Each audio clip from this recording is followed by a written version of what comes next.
Olá! No Justiça para Todos dessa semana, vamos falar sobre o processo judicial eletrônico. E nós implantamos em Natal, no Rio Grande do Norte, em abril de 2010, quer dizer, praticamente 10 meses depois que estávamos desenvolvendo o sistema, o embrião do que seria depois denominado o nosso PJE. Uma verdadeira revolução tecnológica. O resultado? Praticidade e rapidez no trâmite dos processos na Justiça. O processo judicial eletrônico revela-se sobremaneira mais barato, mais rápido, mais efetivo. A informatização do processo judicial ainda reduz o excesso de papel e impede o corte de 30 mil árvores por ano. Um salto tecnológico tão grande que hoje já são quase 5 milhões de processos no mundo virtual. A ferramenta da informatização é indispensável para que se possa encerrar processos, conduzir com celeridade processos, otimizar o emprego dos recursos humanos para a realização da justiça. E vem aí mais uma inovação. Com uma nova versão, o sistema vai unificar toda a justiça brasileira. Isso é bom, isso elimina papel, isso cria espaço físico dentro do Poder Judiciário e, principalmente, isso tem um potencial de agilizar a prestação jurisdicional muito grande. E o PJE virou lei graças à participação da AJUF. Não sai daí, o Justiça para Todos está só começando.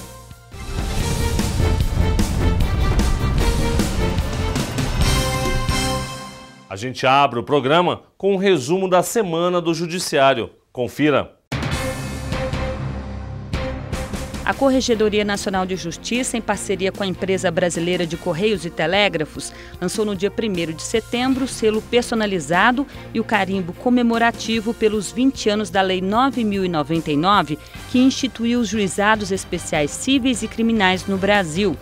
A iniciativa da Corregedoria faz parte do programa Redescobrindo os Juizados Especiais, que durante o mês de setembro vai promover mutirões de instrução e julgamento em todo o país. A lei representa um divisor de águas. O Poder Judiciário brasileiro pode ser compreendido antes do advento da Lei 9.099, em setembro de 95, e outro Poder Judiciário depois do advento desta lei.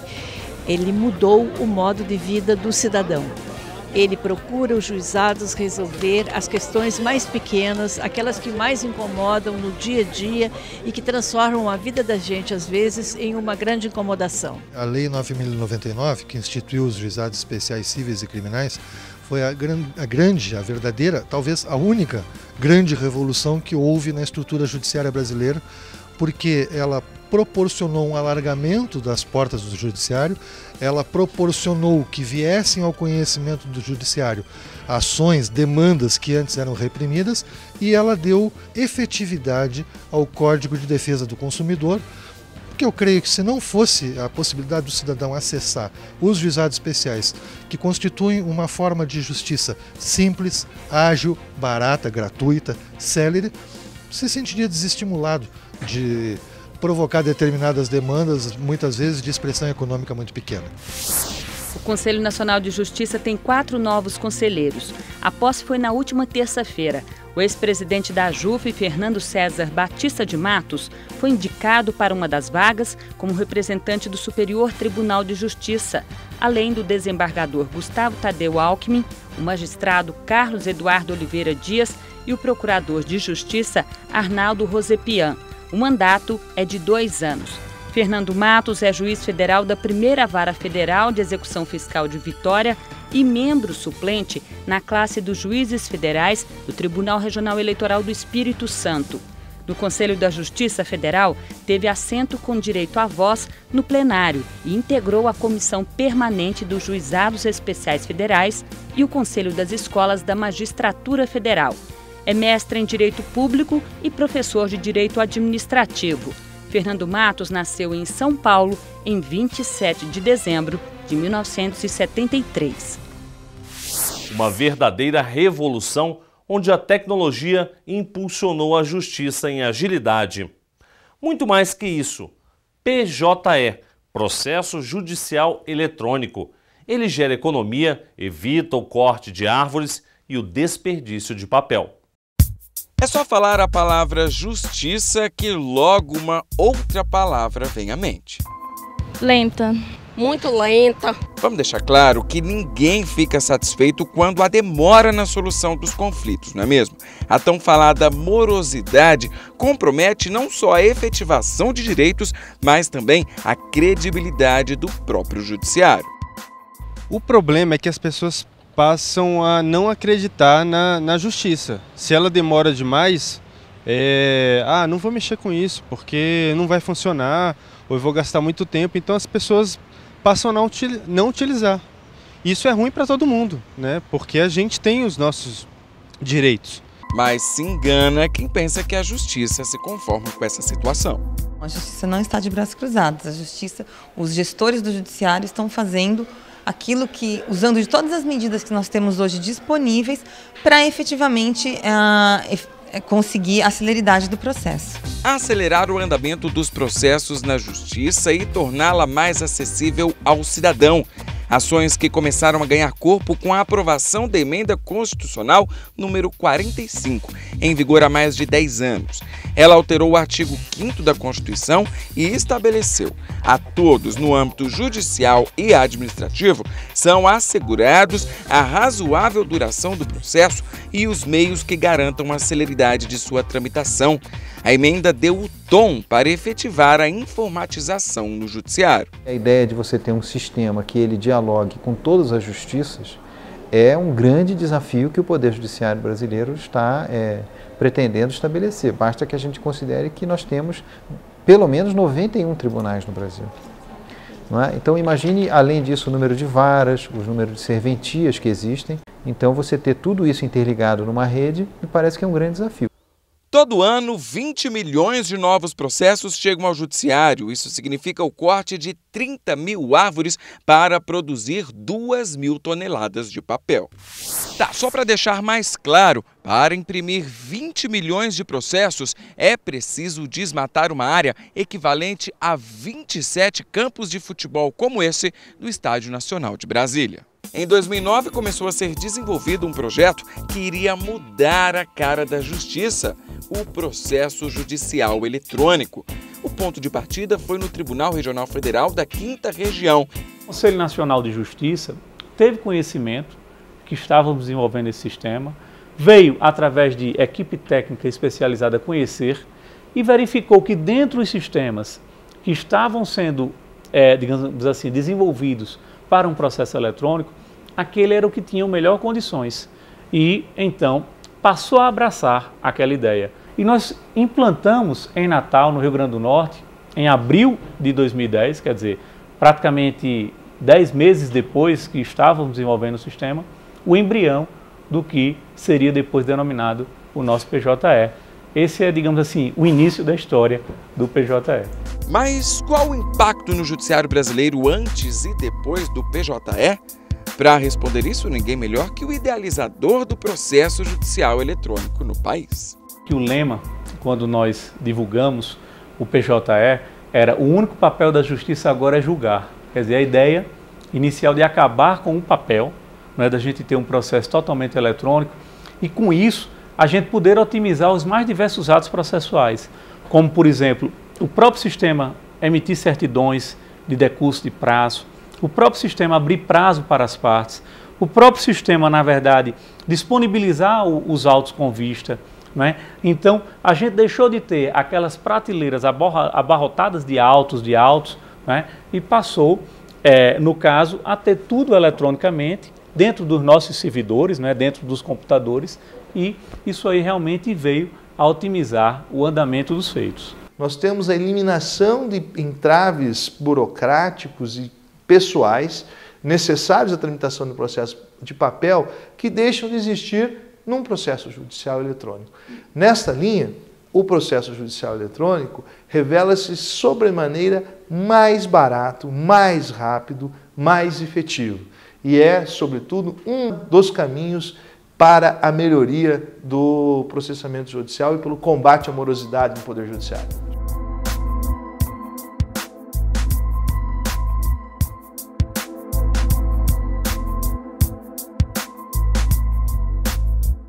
E veja em instantes, quase 5 milhões de processos no mundo virtual, graças a um sistema que virou lei a partir de uma proposta da AJUF. Os magistrados federais pioneiros nas iniciativas de processo eletrônico por todo o país trouxeram essa experiência para a AJUF e a AJUF capitaneou e encaminhou um projeto de lei para o Parlamento brasileiro. O Justiça para Todos volta daqui a pouco. Até já!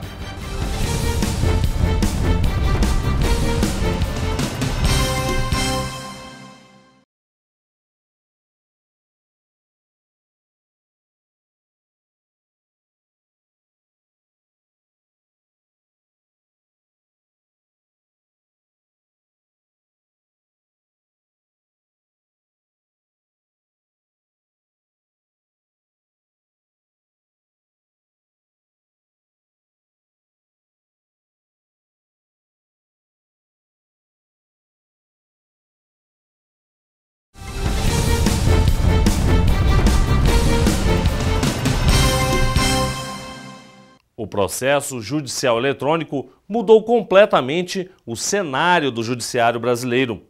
Um acúmulo de processos deu lugar à velocidade da tecnologia e milhões de processos saíram do papel e ganharam espaço no mundo virtual. Mas isso tudo só foi possível graças à legislação que chegou após uma iniciativa premiada da AJUF. Pilhas de processo agora ao alcance de um clique. De acordo com o levantamento mais recente do Comitê Gestor Nacional do Processo Judicial Eletrônico, PJE, atualmente 2.377 órgãos julgadores em 46 tribunais brasileiros utilizam o sistema. Já são mais de 5 milhões de processos que saíram do papel e ganharam espaço no mundo virtual. Esse é um caminho que não tem volta. A informatização, a adoção, por exemplo, da informática, não apenas com editor de texto, mas com ferramentas de gestão que garantam maior eficiência e maior produtividade, isso é um caminho que nós nunca mais vamos nos afastar dele. Dos 46 tribunais que utilizam o sistema estão o Tribunal Superior Eleitoral, Tribunal Superior do Trabalho, 24 são tribunais regionais do trabalho, 16 tribunais de justiça, 2 tribunais regionais federais, 2 tribunais de justiça militar estaduais, além do Conselho da Justiça Federal e do próprio CNJ. O Tribunal de Justiça de Pernambuco segue como a Corte da Justiça Estadual com o maior número de processos tramitando via PJE, 360 mil. O motivo de tanto sucesso? Redução dos custos e mais agilidade na tramitação dos processos. O CNJ tem um estudo de que entre 60% e 70% do tempo do processo é gasto com atividade burocrática, não é? Autuar, distribuir, costurar, numerar, fazer ofício, juntar petição, transitar fisicamente os autos do processo de um lugar para o outro. Ou seja, com o processo eletrônico tudo isso termina. Então, se é bom para o advogado, é bom para o juiz também. A AJUF sempre foi a favor da informatização do processo judicial. Prova disso é que a primeira proposta aprovada pela Câmara dos Deputados partiu da associação. A Lei 11.419 de 2006 é considerada uma vitória para o judiciário. Pela iniciativa, a AJUF ganhou da Comissão de Legislação Participativa da Câmara um selo de entidades que apresentam sugestões nacionalmente relevantes aprovadas pelo plenário da Casa. Os magistrados federais pioneiros nas iniciativas de processo eletrônico por todo o país trouxeram essa experiência para a AJUF e a AJUF capitaneou e encaminhou um projeto de lei para o Parlamento brasileiro, no sentido de aprovar e tornar essas medidas de informatização mais ágeis e eficientes e para que fossem implantadas de forma mais rápida, produzindo sensíveis melhoras para todo o sistema de justiça. Atualmente, mais de 70% da Justiça Federal já utiliza o PJE. O Tribunal Regional Federal da Terceira Região, que tem jurisdição nos estados de São Paulo e Mato Grosso do Sul, foi o mais recente a adotá-lo. O Tribunal Regional Federal da Primeira Região, que compreende 13 estados e o Distrito Federal, expandiu em agosto o PJE para o estado de Goiás e até o fim do ano adotará o sistema também nas seções judiciárias de Tocantins, Roraima, Maranhão, Acre e Rondônia. Com a expansão realizada pelos 2 TRFs, o PJE, também adotado pelo TRF-5, alcança 3 dos 5 tribunais federais. Onde o processo tramita pela forma eletrônica, os resultados são melhores. Em que sentido? Primeiro, economia de custos, né? E, em segundo lugar, economia de recursos humanos, tanto do Poder Judiciário, porque atividades que eram feitas por servidores passam a ser feitas eletronicamente. E o deslocamento dos advogados até os fóruns diminuiu, porque hoje o advogado não precisa mais ir até o fórum para tirar uma cópia do processo, verificar uma decisão judicial. Ele acessa remotamente em casa, no seu computador, pela internet. Qualquer informação que conste no PJE, se você jogar no Google, por exemplo, não vai aparecer, para o bem ou para o mal. O PJE ele é um sistema que as pessoas precisam ter acesso. Ou seja, você não vai achar nada de informação de alguém, a não ser que você acesse o PJE. Essa é a página inicial e aqui em acervo geral vão aparecer todos os processos que o advogado está vinculado. Acessar aleatoriamente aqui. E aí vão aparecer no layout o nome das partes, os dados do processo, número, a classe, a autuação, a distribuição, o valor da causa, o órgão que ele está tramitando. O processo que tramita via PJE, que é o processo judicial eletrônico, é um processo que ele já nasce eletrônico. Ele não tem nada de físico. Desde 2014, o CNJ está utilizando exclusivamente o PJE para o trâmite de novos processos. A meta é integrar todas as justiças até o fim de 2018. O volume de causas que tramita em todos os segmentos da justiça, hoje são aproximadamente 95 milhões de causas, a ferramenta da informatização é indispensável para que se possa encerrar processos, conduzir com celeridade processos, otimizar o emprego dos recursos humanos para a realização da justiça. Se trata de uma política de grande envergadura, talvez seja uma das maiores ações no tocante ao judiciário em todo o mundo, né? E busca-se uma uniformização, uma adoção efetiva do mecanismo eletrônico e para que se alcance todos esses objetivos. A meta é melhorar a prestação jurisdicional efetiva e atender ao cidadão.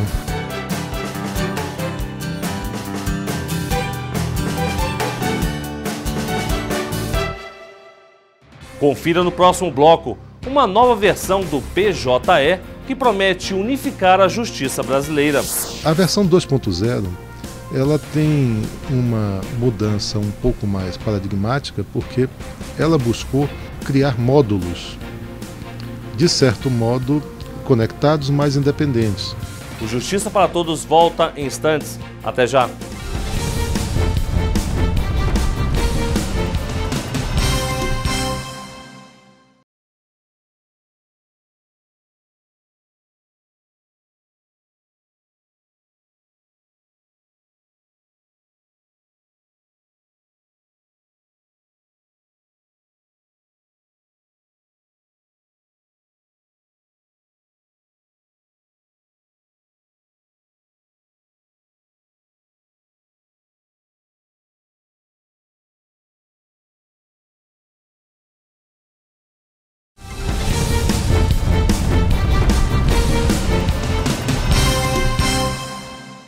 E os avanços não param. Uma nova versão do PJE já está a caminho e com o objetivo de unificar a tramitação processual eletrônica em todo o país. Enquanto isso, é cada vez maior o número de tribunais que utilizam o sistema. Desde quando foi lançado pelo Conselho Nacional de Justiça, o sistema de processo judicial eletrônico vem ganhando adesão de dezenas de tribunais e passa por sucessivas melhorias para colocar o desenvolvimento tecnológico a favor dos usuários. Toda essa evolução agora ganha nova cara, novas ferramentas. Nesse semestre chega aos tribunais de todo o país o processo judicial eletrônico, versão 2.0. A versão 2.0 ela tem uma mudança um pouco mais paradigmática porque ela buscou justamente para facilitar esta evolução,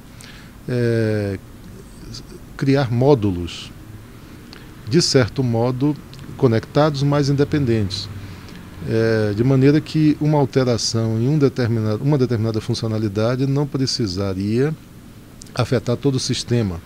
E você poderia agregar funcionalidades, módulo de cálculo de pena, módulo de audiência, módulo de videoconferência,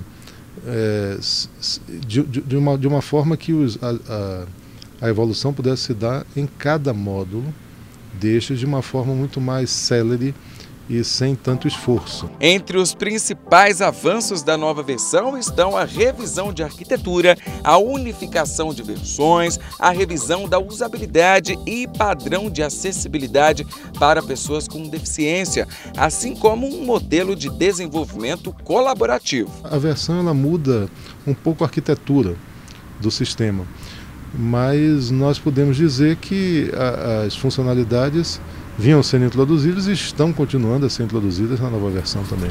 Aprovado em março deste ano, o novo Código de Processo Civil entrará em vigor em março de 2016, com pelo menos 52 artigos que dizem respeito ao processo judicial em meio eletrônico. Embora o processo eletrônico já fosse abordado no antigo CPC, o novo texto traz mais detalhes e define o CNJ como principal gestor e fomentador do processo eletrônico no país. Muda e é necessário. Isso não é uma tendência, uma novidade do Código de Processo Civil, sob o ponto de vista geral, vamos dizer. É uma tendência no mundo inteiro a automatização, a informatização da prestação jurisdicional, vamos dizer de uma forma assim genérica, tá? Então o Código de Processo Civil, em muitos aspectos, ele já abraça essa tendência, ele já torna ou tenta tornar efetiva essa tendência de informatização e melhoria técnica na prestação jurisdicional. Isso é bom, isso elimina papel, isso cria espaço físico dentro do Poder Judiciário e, principalmente, isso tem um potencial de agilizar a prestação jurisdicional muito grande. Para este juiz federal, a proposta do CNJ de não apenas desenvolver avanços, como também de acompanhar e apoiar os tribunais no processo de atualização, inclusive com cursos de capacitação aos profissionais de tecnologia da informação, fazem do PJE um sistema cada vez mais democrático e de fácil acesso. Eu costumo dizer que é um desperdício de recursos públicos, tá? Vamos dizer assim, utilização que fazemos dos nossos servidores. A Justiça Federal, não sei os outros ramos do Poder Judiciário, mas a Justiça Federal tem servidores qualificadíssimos, de uma qualificação assim invejável, certo? Agora, é preciso que sejam mantidos, sejam atualizados, sejam treinados para o uso das novas tecnologias, dos novos recursos que são colocados, quando são colocados à nossa disposição, é preciso que haja esse treinamento. O responsável pela comissão que cuida do PJE no CNJ explica que, independentemente do lançamento de uma nova versão, as atualizações são frequentes. É bom saber que sempre vai ter coisa nova vinda por aí, não é? Um processo judicial eletrônico, o PJE não é diferente, ele estará sempre em evolução. Ele não é um produto acabado. Há sempre uma funcionalidade a mais, há sempre um recurso tecnológico novo que precisa ser incorporado, há sempre uma demanda específica que surge, há sempre uma capacidade nova que é desenvolvida. E as versões, elas efetivamente vão se suceder e vão se suceder sempre.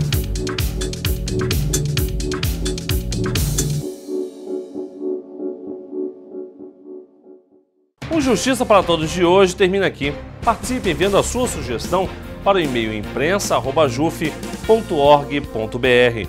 Você também pode assistir ao programa pela internet, na página da JUF ou no canal da associação no endereço youtube.com/tvajuf. Obrigado pela sua companhia e até a semana que vem.